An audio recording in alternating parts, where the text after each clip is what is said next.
Welcome back to the Consulting Code, the expert series, where we dive into the mindset, methods, and mastery behind today's most inspiring consultants and founders. I'm your host, Debora DeSousa, and today we're exploring a topic that hits close to home for many entrepreneurs: the hidden cost of being a solopreneur. So today my guest is Dr. Stephanie Reid. She is the founder and CEO of Your Healing Place, the Pivot Coach, and she's an author. She's a naturopathic doctor, certified wellness coach, and author. Her mission: helping professional women over 40 stop people pleasing, pivot with power, and prioritize themselves guilt free. Dr. Stephanie, it's a pleasure to have you here. Welcome to the show. Well, it's a pleasure to be here. Thank you, Deborah, for inviting me. Thank you so much. So let's get started, because I've been telling her that I can't wait to pick her brain today, and I have some good questions for her here. So what inspired you to create Your Healing Place and later the Pivot Coach? How did it all begin? Your Healing Place started about 2005. When I got out of naturopathy school, I was determined to help people understand that preventive care was better than fixing something after it's already broken. And I decided that, you know what, nobody gets well at Dr. So-and-so's office, right? I'm going to Dr. Richards, and I said, I want to build something that people feel welcome and they know that healing is possible for them. And I have to set the tone with how I present myself in terms of my branding. And so Your Healing Place fed into my mission. My job is to just help you heal through prevention. And so instead of calling Dr. Stephanie's office, it was called Your Healing Place. There we go. And it always goes back to that, right? Because sometimes you're reaching out to the doctor because you're at a breaking point. So how can you not even get to that point? And it's just, like you said, preventive care. It's maintenance. So how did your journey actually as a solopreneur shape your mission and your work? My journey as a solopreneur shaped my mission based on my own personal experience. And that's mostly why entrepreneurs get into business. They see a problem, they want to fix it, and they use themselves as a guinea pig. So, I was actually, this journey started because my previous career, I was a property manager. And in Okay. that property management job, I felt like I was serving the community, but not the way that God had given me gifts for. Like, you get a job and it pays a lot of money, you stay in it, but that's not what you're supposed to be doing, right? And so I wasn't supposed to be a property manager. And I had the unfortunate but fortunate occurrence to be assaulted at my job. And that was what pushed me out of property management and not chasing the money and pivot toward my purpose. And in order for me to heal from that, I had to go back to what I knew was right for me. And it was always healing.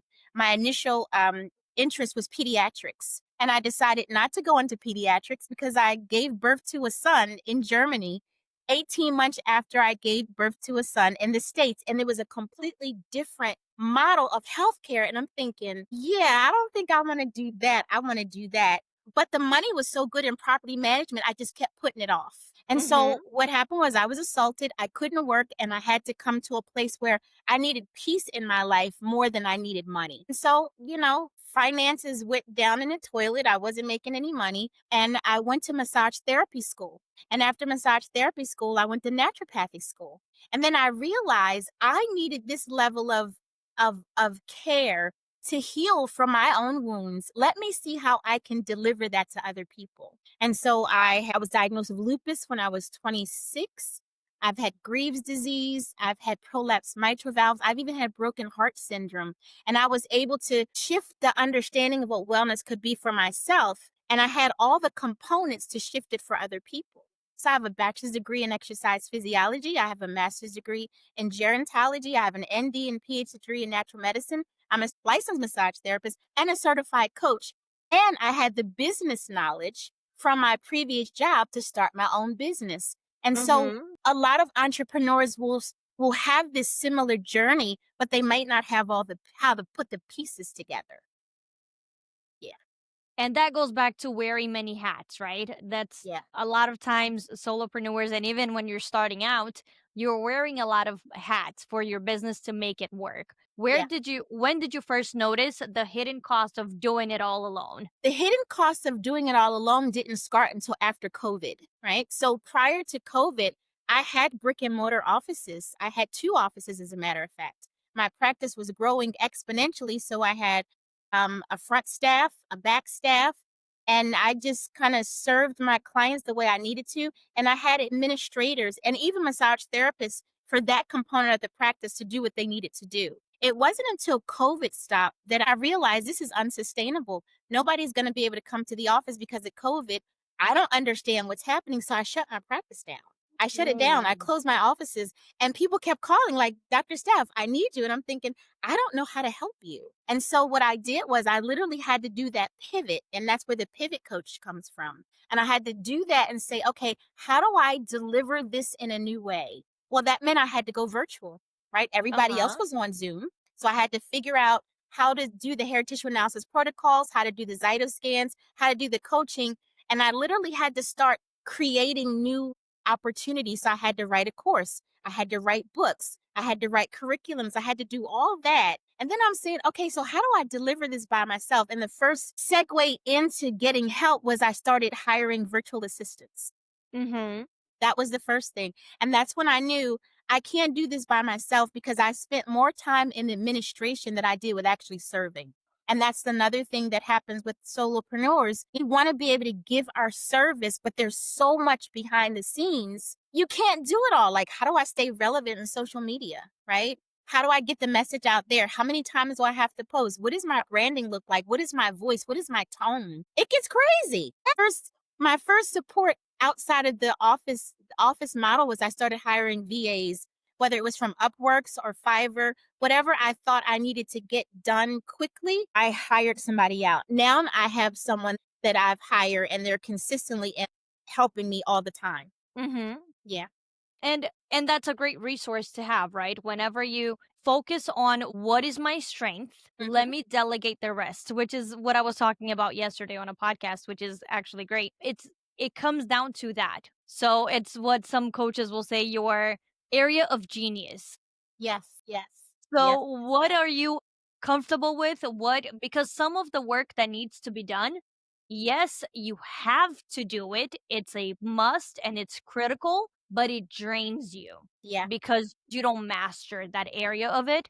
So you can absolutely outsource it. And again, if you're doing it overseas, it's much better on the financial side. Yeah. And these people can absolutely deliver the level of professionalism and work ethic and everything. I deal with overseas people as well, and I love it.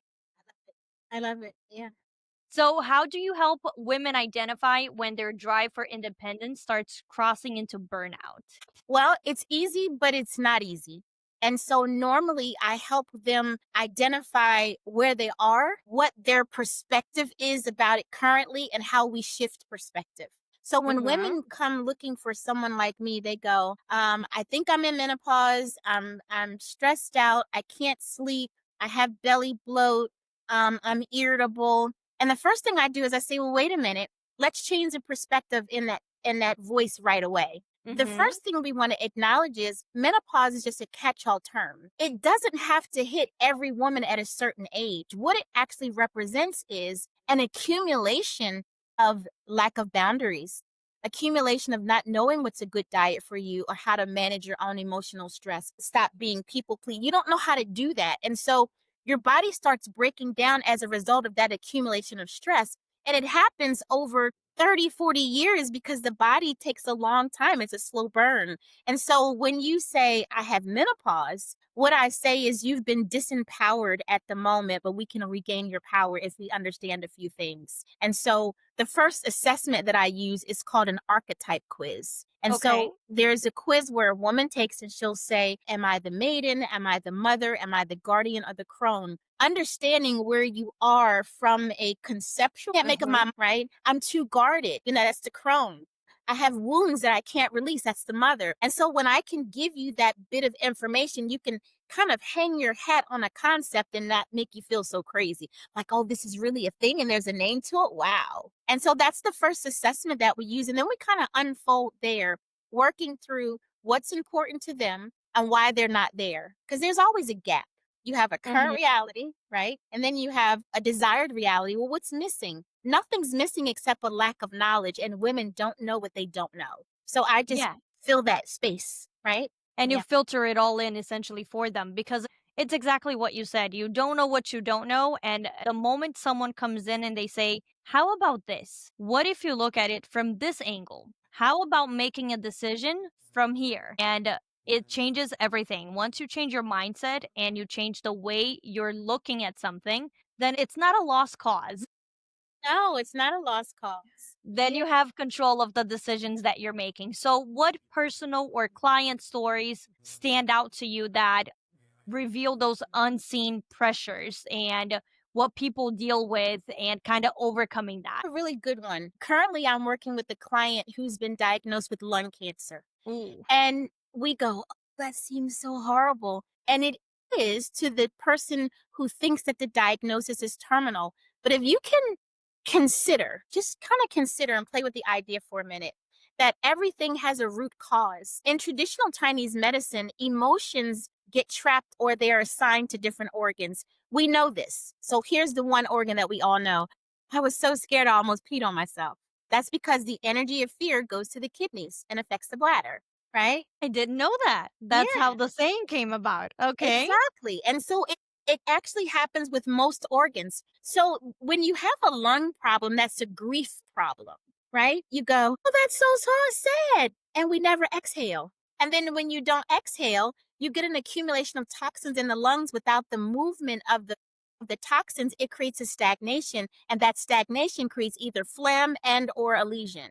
Make sense? Wow. Okay. So you got that so far. So this particular client going through the coaching process, we understood that she was sharing that she was grieving the loss of her sister. She was also grieving the loss of a mother-daughter relationship she didn't have that was positive with her mom. So not only did she have a mother wound, which a lot of women have, but she also had grief that she couldn't let go of, right? Huh? Now, when you put that together with the stagnation in the chest, and she's saying, but Dr. Steph, I don't feel bad. I don't feel like I have this diagnosis. And I was like, well, have you ever let anybody look at, they said you have this diagnosis. Did you say, let me see my films? Did you say, let me look at what you're pointing to? Use a pointer and show me where this is, right? Because unless you see it, is it real? And Uh-huh. if it's not real, then why did you subscribe to that diagnosis without further investigation? Could it possibly be that the root is stagnation of the energy in the chest because you were grieving, right? And the grief is long standing, and you don't have the proper diet, and your minerals are out of balance, and you don't emote in a way that promotes a new way of looking at something. So I said to her, I said, let's talk about your mom. Now, I'm not a therapist, I'm a coach. There's a difference. A therapist says, let's talk Uh-huh. about it, let's talk about it, let's talk about it. A coach says, here's some tools to help us reframe it. And that's why I wrote the book, Reflect, Reframe, Renew. So she says, well, my mom, and I hear these stories all the time. And I said, well, think about this. Your mom was only operating from a perspective that was right for her at the time she were making those decisions. And now that you understand the maiden, the mother, the guardian, the crone, who was your mom? She was the mother. So now are you angry or do you feel compassion? You get it? Huh? Because her mom was the maiden who hadn't found herself yet. And so what does that do? That releases you. You go, okay, I get that. As soon as you start having moments of relaxation, the body can heal. It starts to repair, right? How does the body repair? You give it what it needs and you take away what it doesn't. We're only afraid of these diagnoses because these diagnoses are words and a definition has been assigned to the word to scare the living stuff out of you. But people are recovering from these things every day, aren't they? What's the difference? Mindset, perspective, coaching, proper prevention, minerals, detoxification, support, change in mindset. So as I'm working with this woman, the very second session that we've had, she was like, I can't believe how much better I feel. I said, so let's clear out your lungs through the detoxification process. And I want you to go back to the doctors and see how it's going. They says, well, I went back and they told me that my markers are improving. And she hadn't started chemo. She doesn't want to do it. And I'm not telling Uh-huh. anybody not to do whatever they feel is good for them. But I'm telling you, there's another way, but it's also rooted in mindset, right? Your body can absolutely heal if you give it what it needs and take away what it doesn't. And you have someone support you in that mental, emotional shift in what's possible beyond what's in front of you. And that's that part where you don't know what you don't know. So you don't know that grief is the real root cause of a lung problem. How do we mitigate the grief so the lungs can relax and begin to heal? Right? How do we do that? I'm mesmerized. So what is it for like the pancreas and your stomach? What normally leads to it when it comes to cancer, Okay, of course? so let's start from something that everybody can understand. Let's start from a nutritional perspective, Uh-huh. right? Everybody says, I have a good diet. I wouldn't even purport to have a good diet unless I did a test that tells me what I need for my biochemistry. So, diet says you put food in, regardless of what it looks like or tastes like, your body's saying, could I get calcium? Did I get iron out of this? Did I get selenium? Did I get copper? Did I get zinc? Because those are the building blocks of organs, right? If you can't get out of that thing out of your food, then the organ is going to start suffering biochemically. And that's why I Mhm. send your hair to the lab, and the lab says, oh, you're deficient in this. You have too much of that. This is a toxic load that's here. And by the way, this is the proper mineral protocol to address that, chelate the toxins out of the system. And okay, here's the proper diet for you. Because when you eat broccoli, cabbage, and kale, it has a lot of calcium in it. You need or you don't need calcium. So I Uh-huh. see that a lot when people try to help themselves, and I don't blame anybody because we all do it. We want to eat properly, but the truth is, you don't know what your biochemistry needs until we look. And that's where the hair tissue analysis comes in. And it also takes the guesswork out of it. So, how does it affect the entrepreneur? That's one less thing I have to worry about. I know that I can't eat this because biochemically it doesn't work for me. I shouldn't eat that because that's why I have type 1 insomnia. I can't fall asleep, right? What minerals affect each organ? So let's start with something easy. You said pancreas. The pancreas is governed by calcium and magnesium.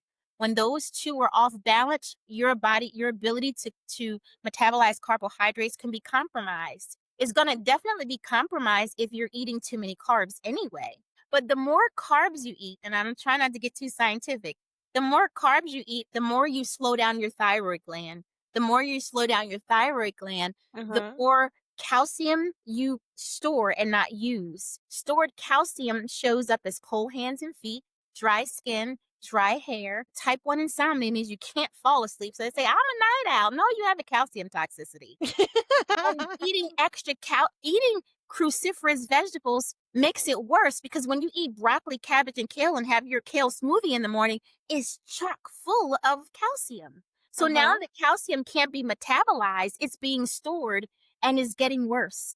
That also causes hardening of the arteries, that causes an inability to be empathetic because you're rigid, you're controlling, you can't see the bigger picture. So in business, it makes you very difficult to work with, having a calcium toxicity. Uh-huh. But at the same time, in terms of going back to traditional Chinese medicine, when you have a calcium problem or a diabetic problem, which will turn into, it can happen in a lot of different ways. Let's say you've started having knee and joint problems and you got a cortisone shot. Steroids will knock off the balance of calcium and magnesium and give you an artificial diabetic tendency because it's the prednisone or the cortisone or whatever it was knocked off that complement to make sure that the pancreas works well. And or you can potentially have a cadmium toxicity, which is a toxic element that you don't know that you have. And so a lot of people that may be diabetic could have a cadmium toxicity, and with it being in their system and they're not knowing it, then the insulin is not going to work as well.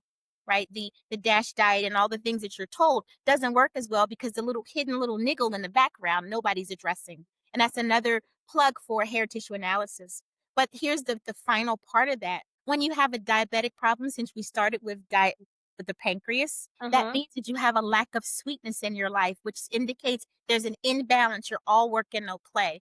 Now you can work really hard and never get anywhere. And people, entrepreneurs do that all the time. They work, they work, they work, and they can't see a change in the needle. Like I'm doing all this thing and I can't get into business deals. I can't. And that's because there's an imbalance and there's too much energy focused on what I don't have. When you mirror lack, you will continue to get it. So it's absolutely critical that solopreneurs take some time and say, you know what, I'm pushing the computer away. I'm going to go hike. I'm going to go dance. I'm going to go do something.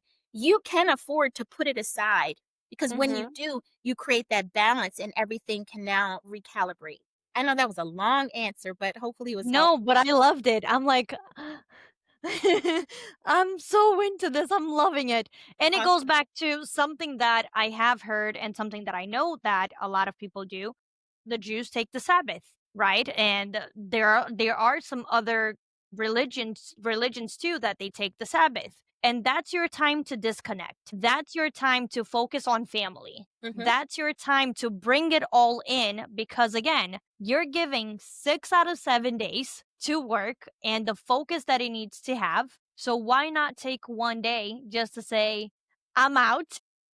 Yeah. Today's the day that I'm going to go on a hike. I'm going to go dance. I'm going to disconnect and I'm just going to focus on what matters, which is I cannot have a successful business and a failing family. I mean, you can, and there are a lot of people who have successful businesses and a failing family, but that's not the ultimate goal. It's not the Right. goal when you started your business wasn't to fail on your marriage or fail as a father, fail as a mother. That was never the intent. So essentially being able to keep that as front focus for you, I have to be intentional about it, Yeah. or else my job will consume every ounce of me.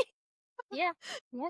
You mentioned pivoting with power, right? Yeah. What does that look like in practice for entrepreneurs when you feel stuck in survival mode? Pivoting with power is a kind of like it's a turning point that all women come to. And it doesn't start out about being powerful. It starts out from a position of being so disempowered. Mhm. Right? You're exhausted. Nothing that you're doing is working. Relationships aren't working. You realize, wait a minute, I'm giving a lot more than I'm receiving. And nobody's giving it back to me. Why is that? The respect and care that I give other people, it's not showing up for me. And now my body is starting to show these crazy symptoms, and I don't know what to do about it. That's the beginning of it. That's when most women call me and they go, you know what? Everything that I thought I knew is not working for me anymore. So there's Mhm. got to be something that I don't see. I have a blind spot. And Mhm. we all have a blind spot. And that becomes the pivotal moment because it's so painful. Depending on the level of pain, it can turn into what we call the dark night of the soul. And the dark night of the soul is where you become so disenchanted by how you show up. You don't know how to show up anymore. Nothing tastes good, nothing feels good, nothing satisfied. And you go, well, dag nabbit, what is it? That's People when will your call that soul, depression.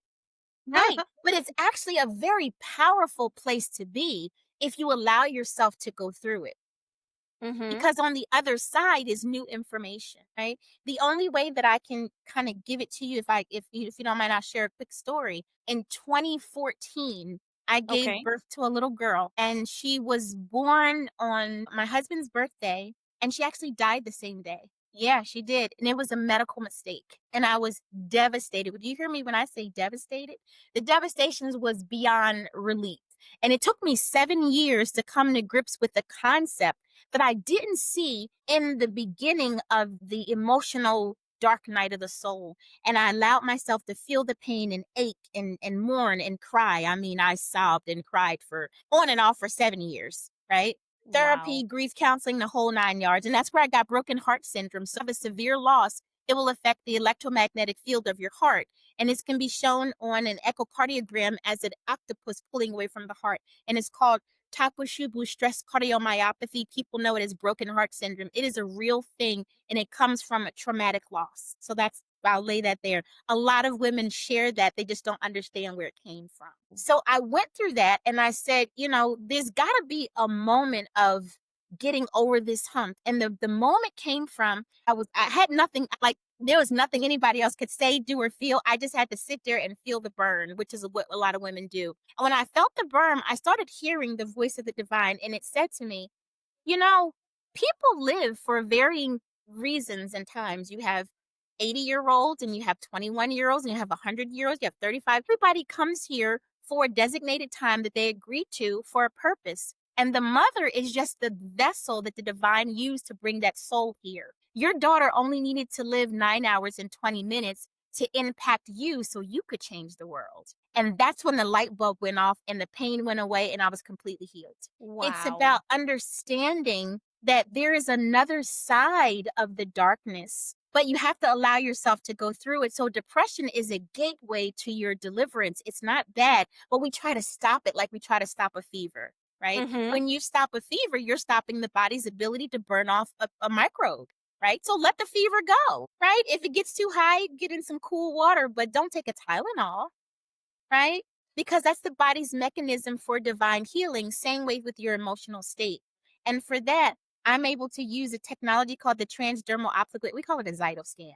So if I give you an app, a link, you could use an app to scan your face and it will tell me not only your bacteria, your viral load, but it'll also tell me what your emotional state is.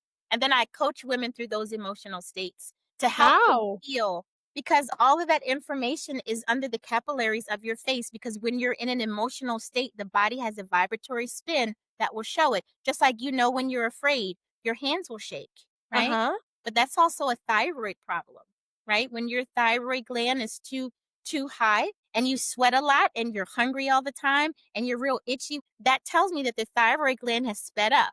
You're using all your metabolic stores very quickly and your energy has dropped so low that it'll make your hand shake, right? So all of this stuff is connected. So the technology will say, oh, your heart rate variability is this, your hormone level is this is what your stress level is. And these are the emotions that are affecting you right now: greed, anger, frustration, guilt. What?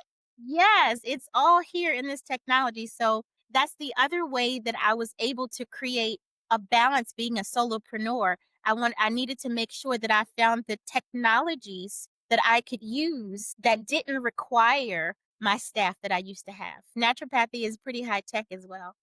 Wow, I'm so impressed.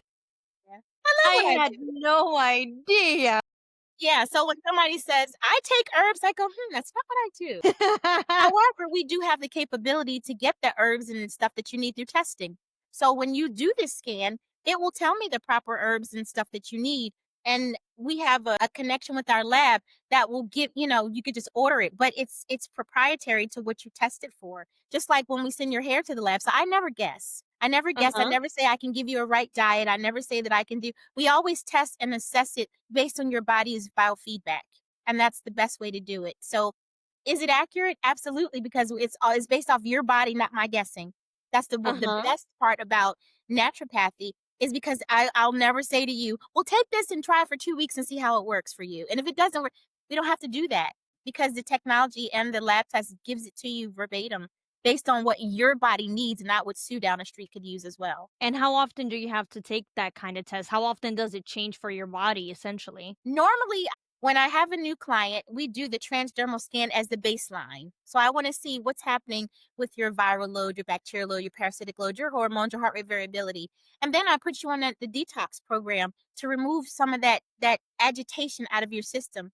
And you have 7 elimination organs. Ladies, whoever's listening, detoxification is not just how much you, right? Uh-huh. Your lungs are a detoxification organ, your blood, your bladder, your colon, your respiratory system, even your lymph system and your kidneys. They all help detoxify. So when I help put you on a protocol, there's this 30 days and it detoxifies the body. Midway through, we go, like, whoa, look, your parasitic load is really doing much better. We can actually qualify the improvement, right? So I do this test at least within the program structure, at least 4 times so people can see, hey, what I'm doing, what I've invested in is actually working. In terms of how often you do a detox, once a year. I mean, for goodness sake, you take your car to get a oil change in the air filter every couple thousand miles. Why would you not do that for your body? Right? Yeah. That's prevention. That's the benefit of being a solopreneur.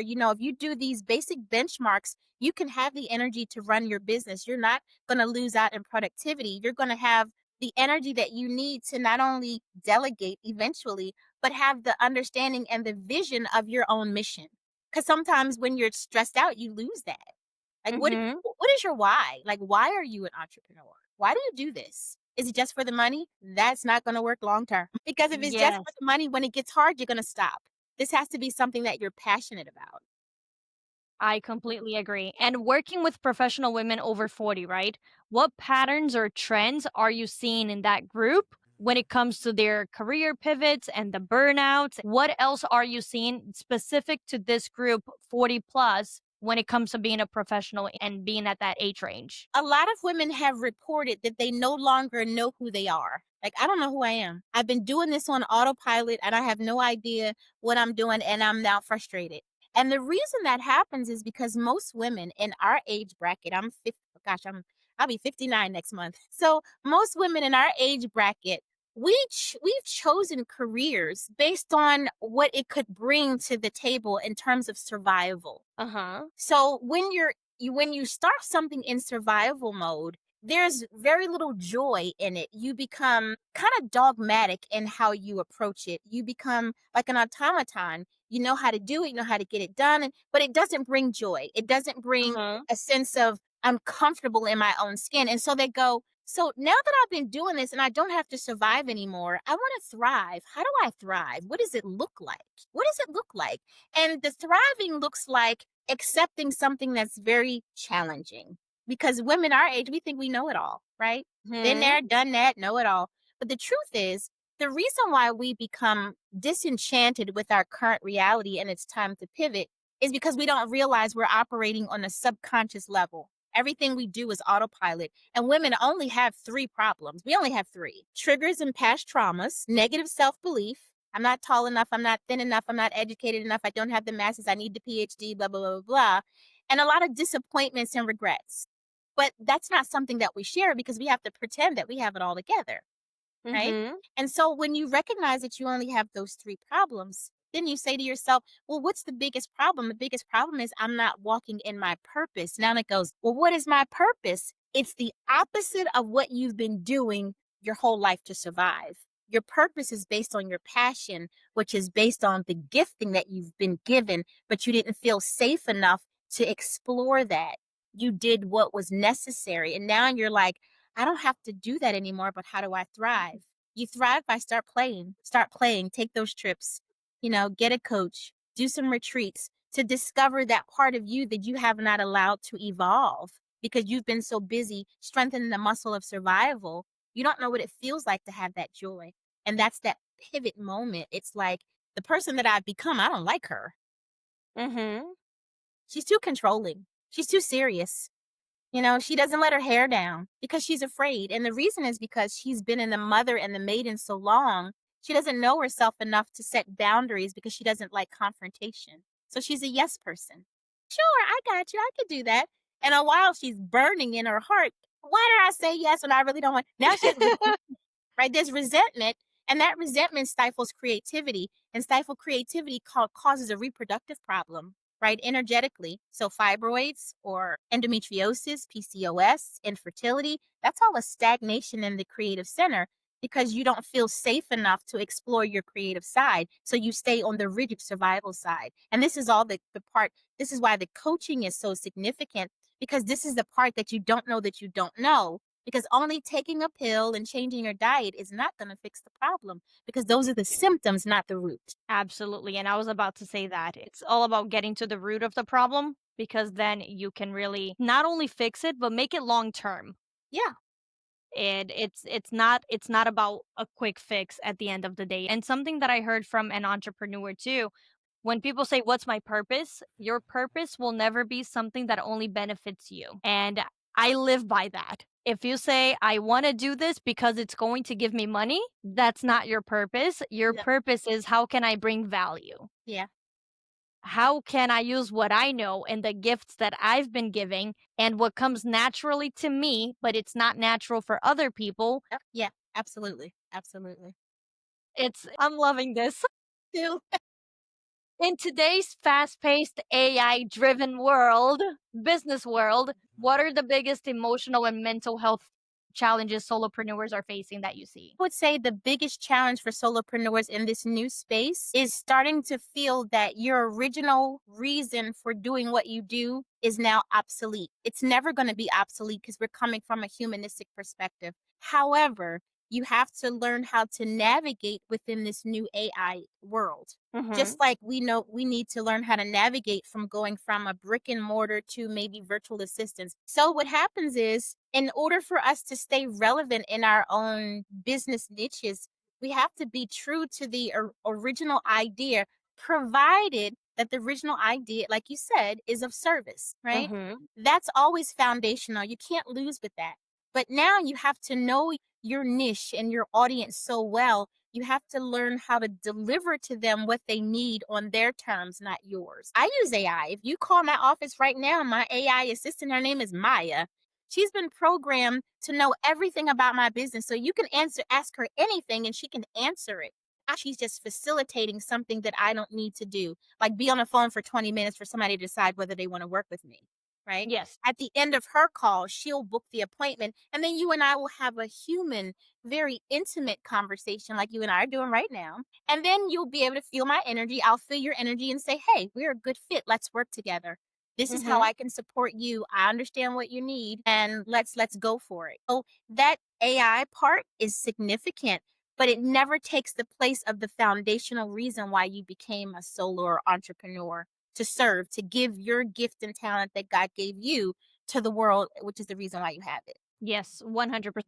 And again, going to the AI model and everything that's going on and using that to assist you, it's fair to say that as your business is growing, you're balancing delivering your core work with all of the behind the scenes marketing and content and follow up and everything that comes with scaling. You are leveraging overseas, which is having a VA from the Philippines. You are leveraging AI, which is having that voice prompt whenever they call in and having a receptionist taking care of the initial call before it actually gets to an appointment. So you're automating a lot of already what goes on in the behind the scenes of the office, essentially to get to the level that you're delivering more when you have that face to face with the client, which is Yeah. amazing.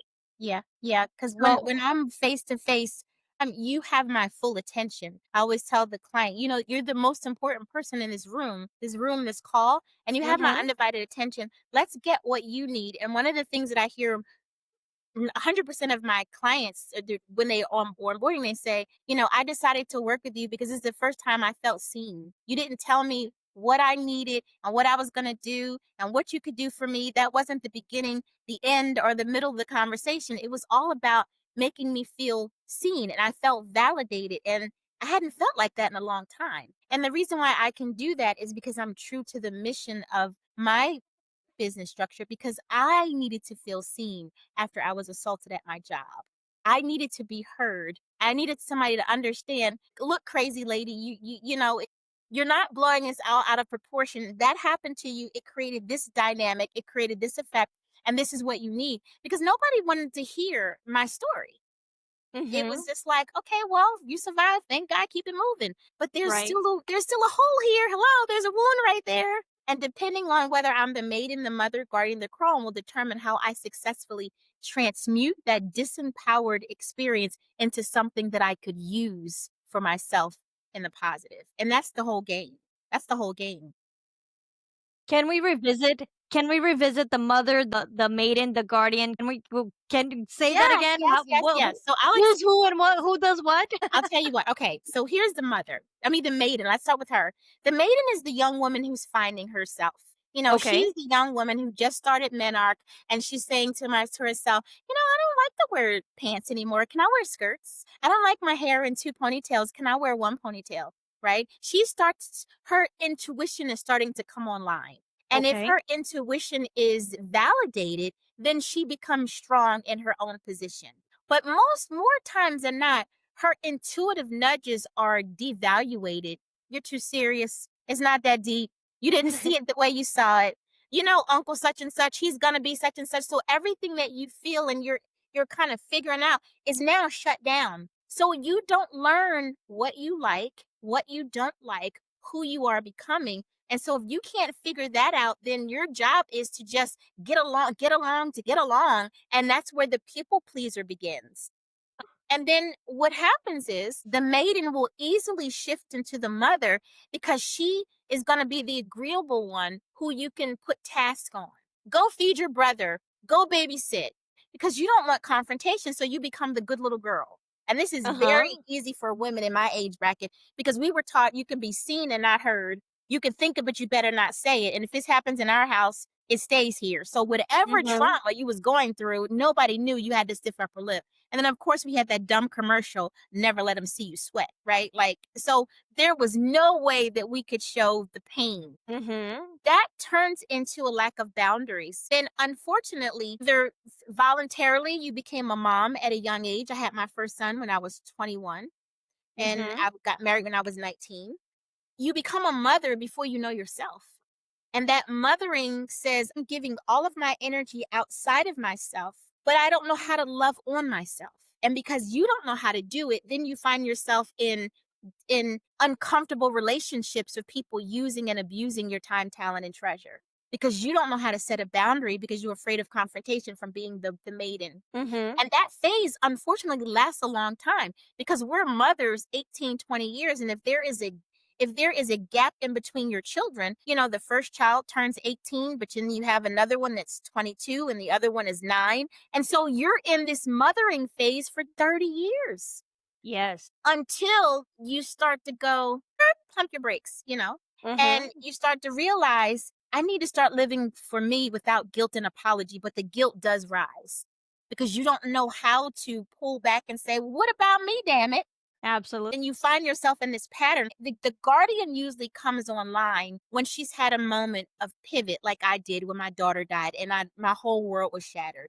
And what happened was I had to say, wait a minute, I have to find a way to make this pain go away. How do I do that? Mm-hmm. I have to transmute the meaning of what I experience, extract the wisdom, leave the pain, and not rehearse the story. That's the guardian. The guardian, she starts to go from a people pleaser to now completely selfish. And people go, "Oh, what the hell happened to you? You were so giving." And because she put her foot down. She's put her foot Uh-huh. down, right? But she is the one who starts to be the most qualified to be the mentor for the maiden and the mother. You could hurt somebody if you're in the maiden and the mother phase and you give advice because you're not healed yet. The Mm, guardian is now becoming healed. And then the final one is the crone. And the crone says there's a cyclical way that things happen. There's a universal principle as above, so below. Things are going to go this way. They're going to go that way. And because of that, I don't have to stress about anything. I've come to a sense of peace that passes all understanding. And now she says, you know what? I could just practice equanimity. It's not good. It just is not bad. It just is. And then mm-hmm. that's the ultimate in the woman's evolution. And from that perspective, that is the woman who understands life, knows her purpose, and can live it out the rest of her life with joy, unapologetically, and live a joyous, happy life. And nobody suffers and everybody wins. And that's the trajectory that I take women on spiritually, mentally, and physically. Like we're going to do the hair tissue analysis and all that good stuff. But we also have assessments to take you through those doors so you can evolve, so your body can heal. You can actually give yourself what you need in terms of that business success. Like I'm in business and I made my first 6 figures. Yay. You can do that because you've evolved through those phases, and those hidden shadows aren't holding you back because the way you do one thing is the way you do everything. Yeah, and talking about those doors and navigating that with someone, and I've seen it. And sometimes you're talking with someone, and there's a door, and there's trauma behind that door, and the person is not yet available emotionally to open that door and explore everything that's behind it once they open it. So you Mm-hmm. got to go by the surrounding doors and you start opening different boxes with them Yep. that essentially will get them to the most traumatic event, like for you, the loss of your daughter, right? So Mm-hmm. there were other things that you had to work on before you could fully heal from that one traumatic event. It's not like, okay, let me open this wide open and see what's going on here and see how I'm going to deal with it. It's Is it not that? that Yeah. you have to navigate through it. You have to be very cautious about how you do it because, again, it's your own emotions or you're navigating someone through those emotions. So you have to be careful about how you do it as well as a doctor, as a coach, as a consultant, whatever the case may be. And you've described a shift from maintenance to mastery, right? So going from I'm just surviving here to I'm living my full life and I'm happy, I'm where I want to be, I'm achieving things and I'm healed. What does mastery mean to you in this next chapter of entrepreneurship? Mastery means to me in this next chapter of entrepreneurship is that I feel comfortable and never feeling like I have to stop what brings me joy, right? A lot of people say, well, I'm 60 years old, I can retire. And I'm like, retire to do what exactly? Mhm. If something brings you joy, then that is what you're giving your energy to for the rest of your life force, right? You don't have to stop. But a lot of people feel as though that is the pinnacle of success, right? Mhm. Success is subjective, is whatever you say it is. But I would think that success is about continuous acquisition of joyous experiences. Because it's not how much you breathe, but how much life takes your breath away. Oh, I love that. Right? It's like, wow, right? I'm looking out this window and I'm so grateful that I'm in Hawaii. I'm looking out the window. I can see the mountains in front of me. I can see the trees. I could see a right literally right there. I could probably go pick some mangoes. But and it's about gratitude from wherever you are, because that is the only thing that's constant, you. So if you can get yourself to a place of calibration, you impact any environment you go to as opposed to having empire environments impact you. And that is the pinnacle of success. Being able to harness the joy wherever you are. You can't do that if you're nutritionally imbalanced. You can't do that Mm-hmm. if you have toxic load. You can't do that if you have emotional traumas that you haven't processed and you don't have any tools to fix it. You can't be a successful solopreneur until you look at yourself as a whole person, not just did I check off everything on my to-do list today. That it is it, it's so much more, but it's so simple because it's a journey, not a destination. And if it doesn't feel good today, shift and make sure it can feel good 5 minutes from now. Yeah. And that's that mastery, is the knowing that it's a journey, not a destination. And you have the tools to pivot wherever you need to. Like, I have moments where I go, oh, this is not a good day. But in my book, I talk about a technique I use called reflect, reframe, renew. And I reflect, reframe, renew at least 55 times a day. But it's a quick thing. And within 3 seconds, I'm back on my trajectory of greatness because I have a tool to get me back there, as opposed to me spiraling down. And then my focus is laser when I get back to it. So it's not enough to be said how the right kind of relaxation is everything. Mm-hmm. And relaxation is not binge watching. Even though I do that understanding of what I'm doing, right? This is my reason why. It's not an escape. It's something that I enjoy. And then I say myself, okay, this has taken enough of my energy. I need to go back and do something that's going to be fruitful, that's also enjoyable. So I'm not saying you can't binge watch, but the intention has to be clear. Exactly. And when it comes to your personal reset, right? When things starts feeling heavy or out of alignment, how do you do it? What else do you do to reset to get yourself aligned again? Tapped into my passions, and your passions are tied into the gifts that God has given you. So one of my passions is singing. I'm a singer songwriter. So if anybody wants to know about my music, my artist name is Steph Sings, and I'm on Spotify. You can hear my music. I write. I'm in a band. What else do I do?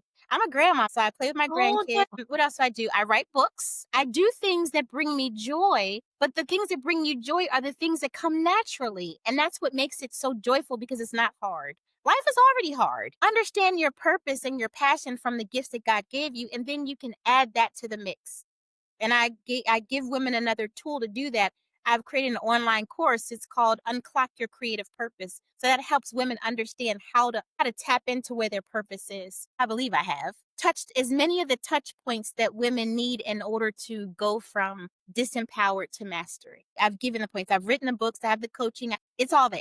Right? It's all there. But it took 20 years to cultivate. The last thing that I would say is a solopreneur has to be so dedicated to the mission that they understand how the mission evolves and start implementing services that goes within the evolution. I didn't have courses all the time. I didn't write books all the time. Heck, I just came up with the idea of doing a coloring book 2 years ago. And, that's 18 years in the game. So you have to be able to be as creative to keep the momentum going. It feeds your soul, and it also feeds humanity. absolutely. And again, it's all about a mindset shift, Yeah. right? You believing that entrepreneurs really have to be aligned with their creative side. That's how they're going to relax and be back on point. And you've built a powerful mission, right? You know it. You're clear on what you're doing, you're clear on why you're doing it. And it's all about bringing value to your clients and bringing value to the people who get to see you and come across you and become clients, or really just see you online. How do you currently get your message out to new audiences and potential clients who haven't discovered you yet? Podcasts like this. That's the first one. Right? I have a new YouTube channel. It's called The Pivot Coach. And we do a lot of posting on LinkedIn, social media, Facebook, Instagram. I do workshops. I offer one-on-one coaching sessions for anybody who's interested to get to know me. So you might see ads pop up on Google Ads pop up. So I'm doing a lot of different ways. I'm in organizations, word of mouth. So you have an entrepreneur should be in organizations that they can comfortably network. I'm the board of directors of the Hawaii Black Chamber of Commerce. So that's another way. Oh, I love that. Yeah, and so I'm a member of BNI. So I continue to talk about and that's the thing. Don't be afraid to talk about what you do because you never know who needs what you have because we don't always understand the right questions to ask. Within the conversations in with other business leaders, don't be afraid to say, hey, I really admire what you do. Can I tell you what I do? You always want to ask. You don't want to just blurt out what you do. So would you like to hear what I do? And I'm not offended if somebody says, well, don't push, but always have your ear to the ground to hear what's going on. I think the word of mouth is still the best because word of mouth is it's personal, right? We all want that personal touch, right? Yeah, and if I'm telling you about someone, it's because I trust it. I've seen something about it. I Yeah, can reference you, and that's the highest intent customer you're ever going to have. It's exactly. someone who's coming to you by word of mouth, 100%. So Yeah. if you had a magic wand, Dr. Stephanie Reid, to take your business to the next level, what would that challenge or bottleneck that you would attack first and say, done? The bottleneck right now, and this is just is I want to desire to unfold my new program. It's called the Flourish Circle. Okay. And my desire is to see what it feels like to do more of one to many, right? Okay. And so instead of just one-on-one, which is very satisfying for me and the coach, so many people need what I have to offer. And I need what you have to offer because clients give me back feedback and that makes me better to serve. Mm-hmm. To be able to do that one to many is my newest endeavor. So filling up my community coaching programs to 50 to 100 women so we can collectively learn about the maiden, mother, the guardian, the crone. We can connect collectively, understand the emotions because we're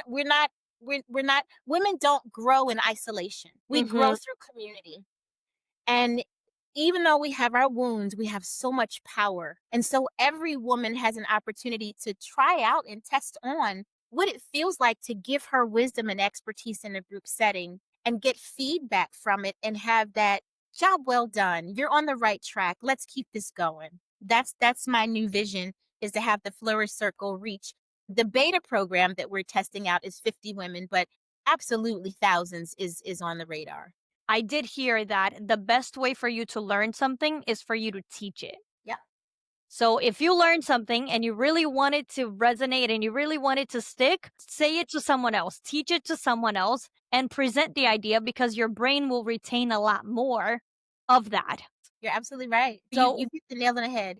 what's the one piece of advice you wish someone told you early in your career? Never discount that still small voice that's never wrong, but it's been invalidated in the maiden phase. And so we've sometimes waste a lot of time listening to other people's opinions. And Mm-hmm. it's okay to listen to other people, but listen to the people who have already gotten to where you want to go, not to Mm-hmm. the people that just have an opinion, right? And so in the beginning of my career, I did feel the burn of the lag of people telling me what I could and couldn't do, what I should and should, because it wasn't done before. I became a naturopath 20 years ago when I was considered a quack. Is that a real thing? Do you do that? And now it's like, oh my God, you're a naturopath looking for somebody like you, right? And so that's huge. I stuck with it even though it was frowned upon. And so don't let anybody talk you out of what your spirit has already given you divine clearance for. Yeah. And I teach women how to do that too. There's 5 phases of that, right? It's your power up phase. Listen to your intuition because it's never wrong. But there's a distinction. Your intuition is very still and very quiet. And if you don't listen, you'll find yourself, oh my God, I should have made that right turn. But if you hear, make a right turn, make a right turn, make a right turn, and you feel anxiety, you've just been triggered by a trauma of the past. And that's how you make the distinction between your intuition and a past trauma. Trauma is loud and it makes you feel uncomfortable. The intuition is just kind of passing thought. That's the difference. Wow, I love that. I had never thought of it like that. Oh, I'm loving this, Dr. Stephanie. Me So, too. and when it comes to your company, where do you see your company going 6 to 12 months from now? The sky is my floor, Oh, right? look at that. The sky is my floor. And what I mean by that is if there is infinite possibilities in every aspect of life, then there is no real stopping point. And the only thing Mhm. that stops you from going higher and higher is maybe a glitch in the matrix of where you are in one of those four archetypes. But then we can easily fix that. I have my archetype issues, right? But I understand when oh, girl, you just being a maiden. Go right ahead, right? And so I don't put a limitation on what's possible. I'm already in a seat of being able to speak with women globally, but it's now being a household name and Mhm. understanding that women's wellness and women's elevation doesn't have to be difficult. It doesn't have to be stigmatized. And there is a silver lining from all the trauma that we've gone through. And we can make that and turn that into the beautiful flower that we already are. We just forget that we are that. And talking about that, how can people learn more about you? We talked a little bit about the YouTube channel that you have going on. How Yeah. can people connect with you, learn more about you, your work, your upcoming projects? I know that you have the women's retreat that's coming up in March of next year. Yes, yes, yes. So I'm taking a group of women to the Dominican Republic. I think I have a few slots left. There's 25 slots available. We did it Save my prior. mom's spot. Okay. We did it this year and it was so powerful that I was like blown away. I want to be able to have that one-on-one connection with you while you're in my presence because most of the time you're going to interact with me virtually. So I do give women that time. So but you can find me at my website, drstephanieyhp.com website. And what you want to do is click on the button that says I can use a clarity call. Get into my calendar, and yeah, I give you an hour of my time, no cost to you, just so you can explore the possibilities, right? Yes, I'm active on Facebook and Instagram and LinkedIn. Dr. Stephanie YHP, that's how you're going to find me. And the YHP stands for what? Your healing place. You can also find me on Amazon, my books From Panic to Empowerment. So if you type in Dr. Stephanie, type in From Panic to Empowerment, my books will come up. If you have Kindle or Kindle Unlimited, you can read my books for free. And if you uh, get into the programs, you actually get a chance to get the audiobook complimentary as one of your bonuses. So I did narrate the book myself. It took me 3 whole hours. And because I love music, each chapter is with the music interlude. So it's a very cool audiobook. It's not on Audible, but it is on a link that I can share with you. So yeah, Dr. Stephanie, thank you so much for sharing your wisdom, your story, these powerful reminders about the importance of wellness in entrepreneurship, that it's not talked about enough, especially in women over 40. And it's just a different area that people don't explore as much. So, for our listeners, if today's episode resonated with you, don't forget to follow Dr. Stephanie on social media and check out her From Panic to Empowerment book series. She does have the women's retreat coming up next year in March. So make sure that you explore that as well. And if you are a consultant, a founder, a business leader looking to optimize your systems and scale, just reach out to us at Pulse AI. Thank you so much, Dr. Stephanie. I had a blast. me too. Alrighty, until next time, keep leading with intention, people. All right.